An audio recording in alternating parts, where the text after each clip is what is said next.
Hi, I'm Christine. And I'm Emma. In 2016, we launched the No Justice Project in partnership with Drake University's Middleton Center for Children's Rights. It has since then become an annual art exhibit highlighting our youth artists. This project aimed to show youth in our judicial system and youth who are refugees, immigrants, or first-generation Americans that their future is hopeful and their life experiences and voices matter. No Justice gave youth the tools and opportunity to learn about their personal rights, contemplate their own participation in the justice system, and provided a healthy way to respond creatively through art. Using art to elevate the voices of young people living in the margins, the No Justice Project engaged the public in a discourse around system disproportionality and social injustices these youth face. In 2018, we hosted No Justice Manifesto. A manifesto is a public statement of one's beliefs. No Justice Manifesto was the 4th annual youth art exhibit of ArtForce Iowa. This exhibit embodied youth artists' perspectives on human rights and civil rights. ArtForce Iowa youth artists were encouraged to proudly share their beliefs about justice, personal power, and the world. With the help from Drake Law School students, our youth artists explored what justice looks and feels like to them. In this exhibit, they declared their manifestos. We have asked former youth artists to join us in reflecting on what this experience meant to them. Here's what they have to say. I got involved with ArtForce Iowa in around September of 2016. At that time, I think it was after school, I was in 8th grade. Christine and another person came to Laurel, where I was living at that time. And they were just recruiting people for the DSM Heroes program that they were starting up. I'm joining Youth ArtForce back in 2015. It's a lot of fun. It's make a new friend also. It's we do art and make it art together. I remember we did Wednesday workshop. It's really fun with the youth also, and also we create a artwork, and together also we did music, play guitar, and we make a beat also, record the music, make a video. I really like. I started as an artist mentor, and then I was on staff. At that point in time, it was primarily after school. That was the biggest part of it. It was mostly just about connection. Being an artist mentor at the old location, I would say it was definitely more personable because it was a shared ride. So you had to actually go pick up the students to be a part of the actual organization. So that was pretty nice. Was more of I would say a friend and a guardian. It wasn't always about art or drawing. Sometimes it was just about life struggles. Sometimes it was meals, sometimes it was problems with relationships with other people at school, families. So it definitely was more than just showing up, teaching how primary and secondary colors. It was actually being there and listening to what's going on in people's lives. Something always comes up. At that point, I worked primarily with the youth that were systems involved. So I was court support a lot. Multiple kids at that point that were involved got sent to detention or Woodward Academy a couple times. And so it was just, and it's schedules are always weird. So you'd see a kid every day for maybe 2 weeks and then ghost. Just life. That was the biggest struggle. And you might know, you might never know. And then, you might see him again a couple months later or years later. So I think, it's just life consistency. It's consistently inconsistent. The main thing that I definitely remember from being a part of ArtForce Iowa during that time is the family. It was definitely a family meal. We discussed things that went throughout our day, and it just kind of brought our bond together. I also do remember how powerful the kids' voices were in their art piece. Again, I was very moved by how young these these kids were able to just talk about what they wanted out of their life as well as out of their future. A manifesto is a statement of belief. It was mainly just getting the youth to state their beliefs, who they are. I believe it was a suggestion I made at a meeting. In retrospect, and when you see it next to the other themes, it's a little aggressive. I think there are times when that kind of aggressive attitude is appropriate, and especially in this time when we had so many more youth in the Pathways program, where there's really a lot to be upset about. And I think that it came through in the work, that aggression comes through in the work, and was reflected really well. Powerful. I thought it was very powerful.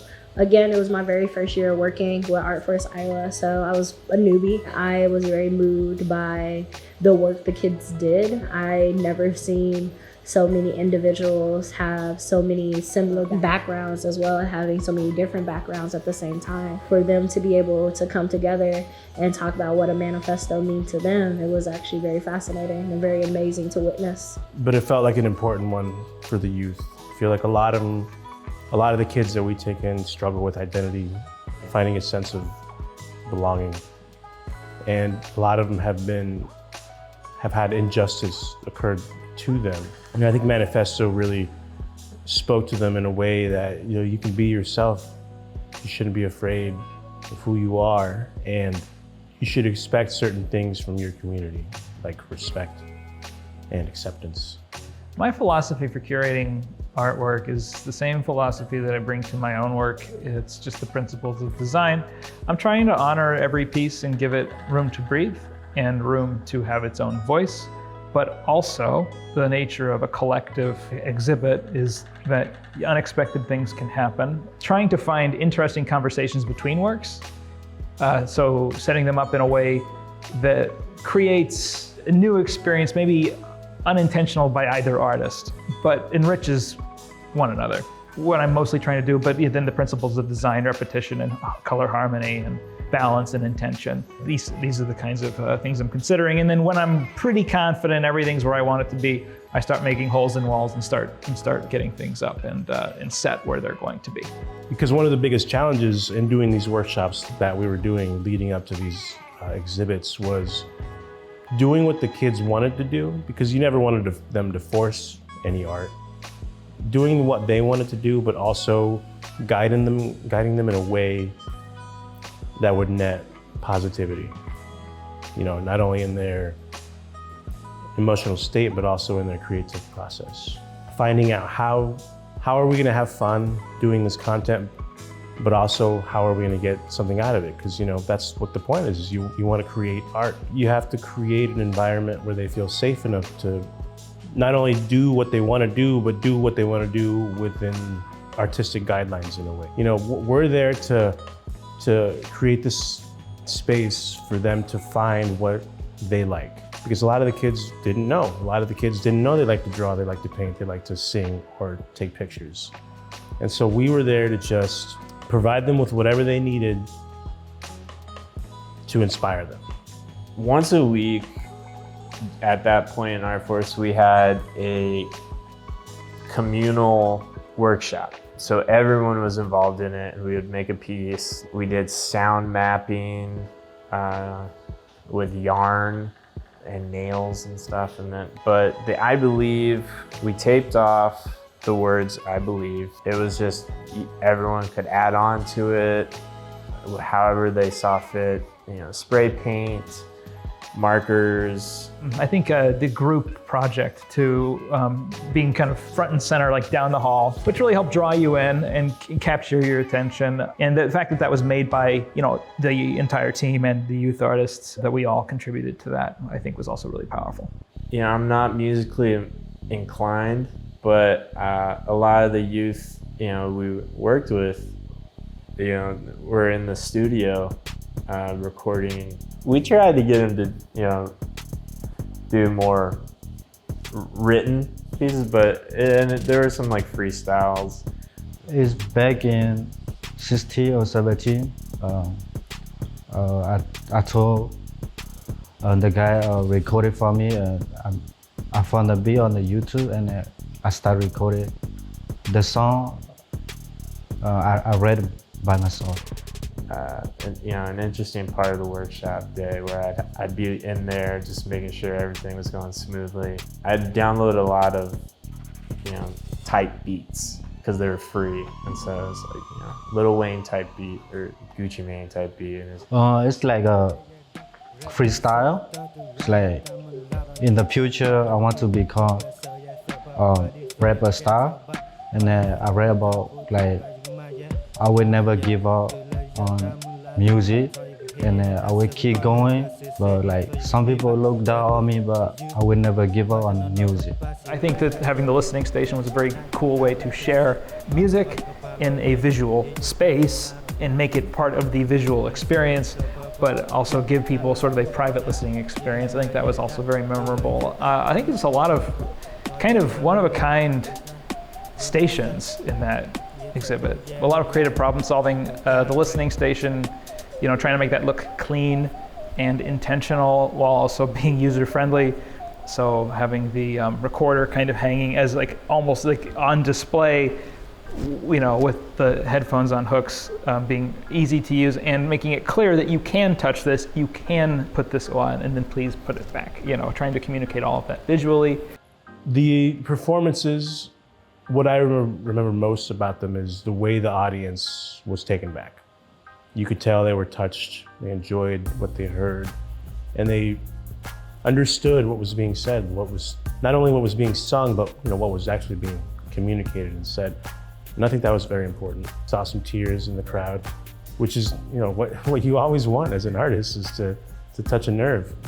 I was working with Mr. Guy to create a replica of my like current apartment at that time, to also create another one where I feel like everyone should be able to live. The old apartment, it was just how it looked like. There was a lot of potholes. The environment, I feel like, wasn't that clean. There were a lot of trash. My replica, the one that I created with Mr. Guy, you know, the home were more furnished. The color from the outside, the balcony was more furnished, and like the road were like neat. There was parking line where people can park. It was just a more clean and a better environment. And I think I also added a garden. In that apartment, we have a lot of open space where we could create a community garden. And my inspiration for that is I just want everyone to have a home where they feel good and safe in, instead of just, you know, something that they were like forced to live in because it was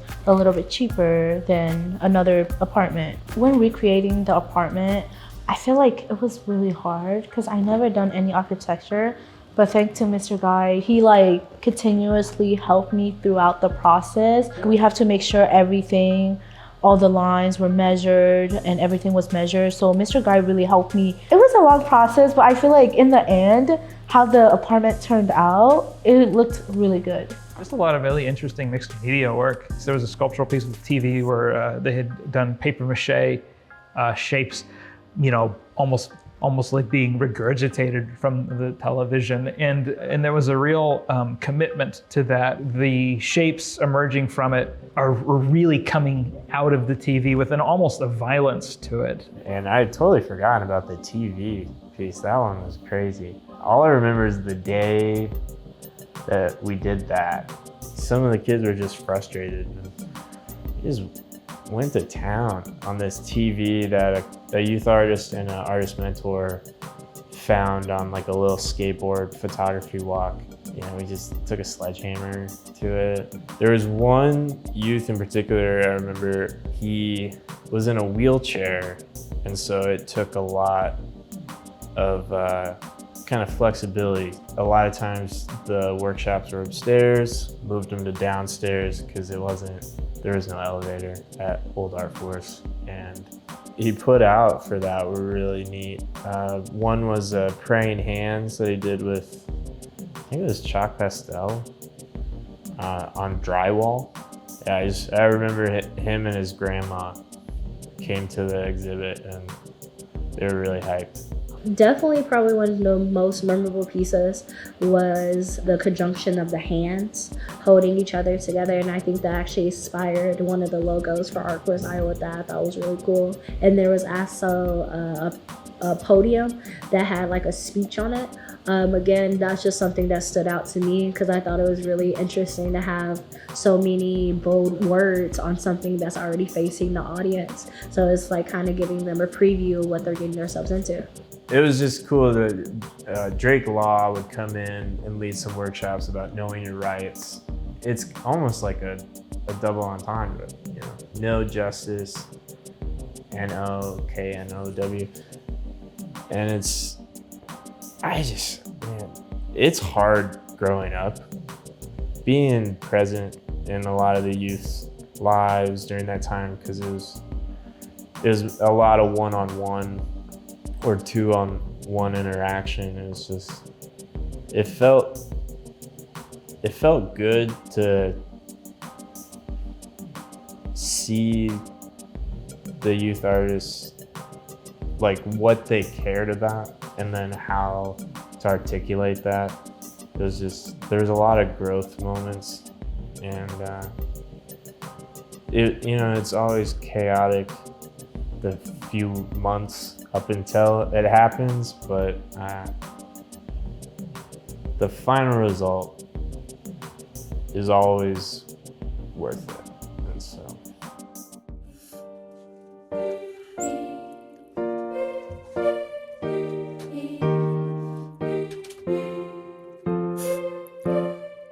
coming up, never had it. Now we living like we grown, we about it. Get out of that little kid shit. How you even bad it? Getting that milk in the family, and posting what it takes. I'ma take it. I won't get caught. I'm just telling me danger. I'm doing this shit. I'ma say that it's never happened. Father figure. That's in my life. God been saying my brother. Tell me everything I know today. I'll just be grinding rhymes. Keep me from doing these crimes. I was convicted for intent to live. A class C felony at 16. Thought about doing a race. Just said you be the first in 17 years. That'll be the case like this one. My brother told me he had a long fight. I remember he was only 8 years old. Trying to figure out how to get paid. While the niggas talking shit nowadays. All we do is posting up, trying to make it come up. We used to eat leftovers. Now we ain't good every night. Pray can take them walls. He just be sick of some fake shit. We know we up next. Motherfuckers saying we can't get it. Let's get to this. I said, bitch, I ain't need a poem to speak my words. Those words say they love me. Wasting my dreams, my fucking life. I remember the house. I was holding that 9 in my face in the mirror. I said, they can't kill me. I can only kill myself. But I put it in my back pocket when I side, point it at his ass. Told him, give me this shit, I'm gonna take this shit. They're asking me why you lie about your life. It's a bitch, I gotta feed my family. But first some hitters and drug dealers, I'm taking them out, damn. Gotta make sure ain't nothing happen. Like our little bro, he was 13, rest of his brains down, I think I can go. Rubber Scotty passed away, they said he died in that cold. I said it's homicide, cause the niggas only got 10 or 15 years. While mine got 25 with the L. Coming from the city where real niggas don't play no games. Come like got a government trying to split, cause they ain't wanted to win. Damn, I was 16, got a brain of a man. They say ain't gonna catch, but I believe in no bitty grain. I know school, shit, I could go buy Audi and a couple bit of chains. Made a rap game, gave me the crown. I was well known in my hood. My area code is shitty the killers and the drug dealers. A lot of these kids ain't making it, cause I had a chance. God told me, be the only one in the fam who ain't had it no more. As I know, cause I be. Since 2016, ArtForce Iowa has hosted a No Justice exhibit every year, except 2020 due to the pandemic. Each year had a different theme, giving youth artists opportunities to explore, reflect, and create in response to the theme. As the series comes to an end, we want to honor where we have been, where we are, and where we are going. Every month leading up to our final exhibit, No Justice Legacies, we will be releasing a small documentary like this to celebrate the legacy of this series. We invite you to be a part of this exhibit by sharing your story with us. If you're a creator, we want you to submit your story today. If you're not a creator, we're here to help. At ArtForce Iowa, we believe we are the stories our community collects, and we want to honor our collective heritage together. For more information, go to kjlegacy.org to find out how you can be a part of our legacy. Share your story today. I believe in no bitty grain. I know school. shit, I could go by Audi and a couple bit of chains. Made a rap game, gave me the crown. I was well known in my hood. My area code is steady on the killers and the drug dealers. A lot of these kids that making it, cause I had a chance. God told me, be the only one in the fam who ain't hiding no more. That's I know, cause I be the man now. Niggas then doing somebody get tired by the shit though. Got me feeling like I did this twice. I know nigga can't have no ice when I was some paper. In a good way, so the money get paid. Now I just made a couple deals, now gonna dream into reality. I be writing this shit in my room, hearing them sirens, got me firing like some lions. Remember get some bullet holes, my body, mama I raised a pussy nigga. That's how it feels to be a victim of murder. That's how I gotta get more forward.